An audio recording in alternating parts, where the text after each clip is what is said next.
پاکستان تحریک انصاف جو ہے الیکشن سے پہلے بھی احتجاج پر تھی، الیکشن کے بعد بھی احتجاج پر تھی، ضمنی انتخاب سے پہلے بھی احتجاج پر تھی، اب ایک مرتبہ پھر احتجاج پر ہے، ایک صوبے میں حکومت بھی ہے، سمجھ نہیں آتی کہ احتجاج کا ایجنڈا کیا ہے۔ کہا یہ کہ جی یہ تو آئین کے تحفظ کی تحریک ہے، لیکن ہم دیکھتے ہیں کہ پاکستان کا آئین جو ہے اس کی تو کوئی شک ہمیں کوئی کہیں معطل نہیں ہے، کوئی آئین جو ہے ابینس میں نہیں ہے، آئین پاکستان کے تحت ادارے چل رہے ہیں، تو اس تحریک کا جو جمعے سے شروع ہو رہی ہے اس کا بنیادی مقصد کیا ہے؟ دیکھیں سر، آپ نے بات کی کہ پہلے بھی ہم احتجاج میں تھے، اب بھی ہم احتجاج میں ہیں۔ احتجاج کی وجہ سب کو پتہ ہے اس ملک میں کیا ہے۔ الیکشن سے پہلے اس بات کا احتجاج تھا کہ آپ کی ایک انٹرم گورنمنٹ ایکسٹینڈ ہوتی اتنی دیر بیٹھی گئی اور سارا کچھ غیر قانونی طور پہ اس ملک میں چلتا رہا۔ 200 سے زیادہ خان صاحب کے اوپر کیس ہوئے، پی ٹی آئی کے سارے بندوں پہ پرچے ہو گئے، ایون ایز اے پارلیمنٹیرین 9 مئی ہوا تھا نا، اس لیے ہوئے پھر 9 مئی تو اب میں اس کے بارے میں کچھ کہنا نہیں چاہتا۔ آپ کہہ سکتے ہیں اگر آپ کے پاس 9 مئی جی ہماری نظر میں تو 9 مئی صرف ایک کہانی ہے، اور یہ ہم پہلے بھی ووکلی کہتے رہے ہیں 9 مئی کا دیکھنا پڑے گا کہ بینیفٹ کس کو ہے۔ 9 مئی کی آڑ کے اندر ایک جماعت کا بیڑا گرک کر دیا گیا، بالکل ہی ختم کرنے کی کوشش کی۔ 9 مئی کا تو آپ کو فائدہ ہوا، عوام نے آپ کے حق میں ووٹ ڈالا، آپ کا دعویٰ ہے نا کہ 9 مئی کے پہلا کام یہ تھا کہ 9 مئی کے بعد ہمت کون کرے گا الیکشن لڑنے کی؟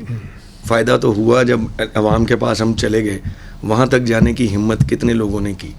کتنے لوگ ہمارے بیچارے پریس کانفرنسیں کر کے پارٹی چھوڑ گئے۔ بہرحال وی اسٹیڈ ود دا پارٹی، ہم کھڑے رہے اپنے موقف کے اوپر، چھپتے چھپاتے جس طریقے سے ہم نے الیکشن لڑا، الیکشن کے بعد بھی 1 مہینہ چھپتے چھپاتے رہے۔ الٹیمیٹلی جب اسمبلی میں جا کے اوتھ لیا، جس دن سنی اتحاد کونسل کو جوائن کرنے کا ایفیڈیوٹ دے دیا، اس کے بعد نارمل زندگی گزارنے کی کوشش اب شروع کی ہے۔ سم ڈالی الیکشن ختم ہونے کے 1 مہینے کے بعد، بغیر سموں کے وائی فائی کہیں مل گیا تو مل گیا، نہیں تو دنیا سے کٹ آف، اپنے بیوی بچوں سے کٹ آف۔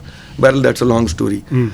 اس کے بعد جو الیکشن کے اندر ہوا، جس قسم کی الیکشن کے اندر دھاندلی کی گئی، جو فارم 45 آج بھی 80 بندے اٹھائی پھر رہے ہیں قومی اسمبلی کے، ان کو سننے والا کوئی نہیں ہے۔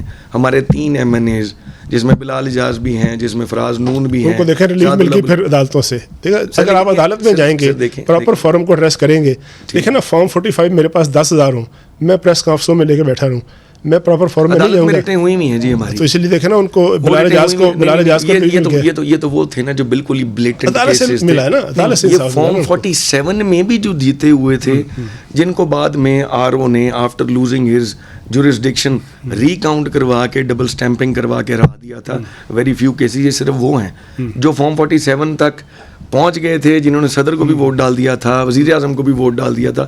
اس کے بعد صبح اٹھے تو پتہ لگا جی آپ اسمبلی کے ممبر نہیں، اسمبلی کے کارڈ بھی بن گئے ہوئے تھے جن کے۔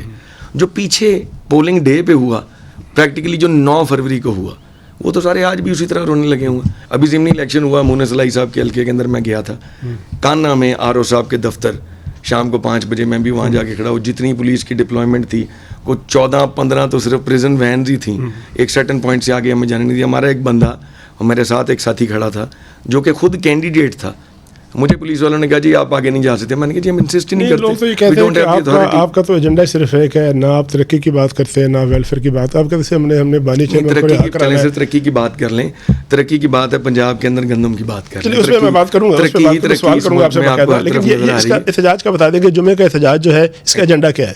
احتجاج کا ایجنڈا انصاف ہے۔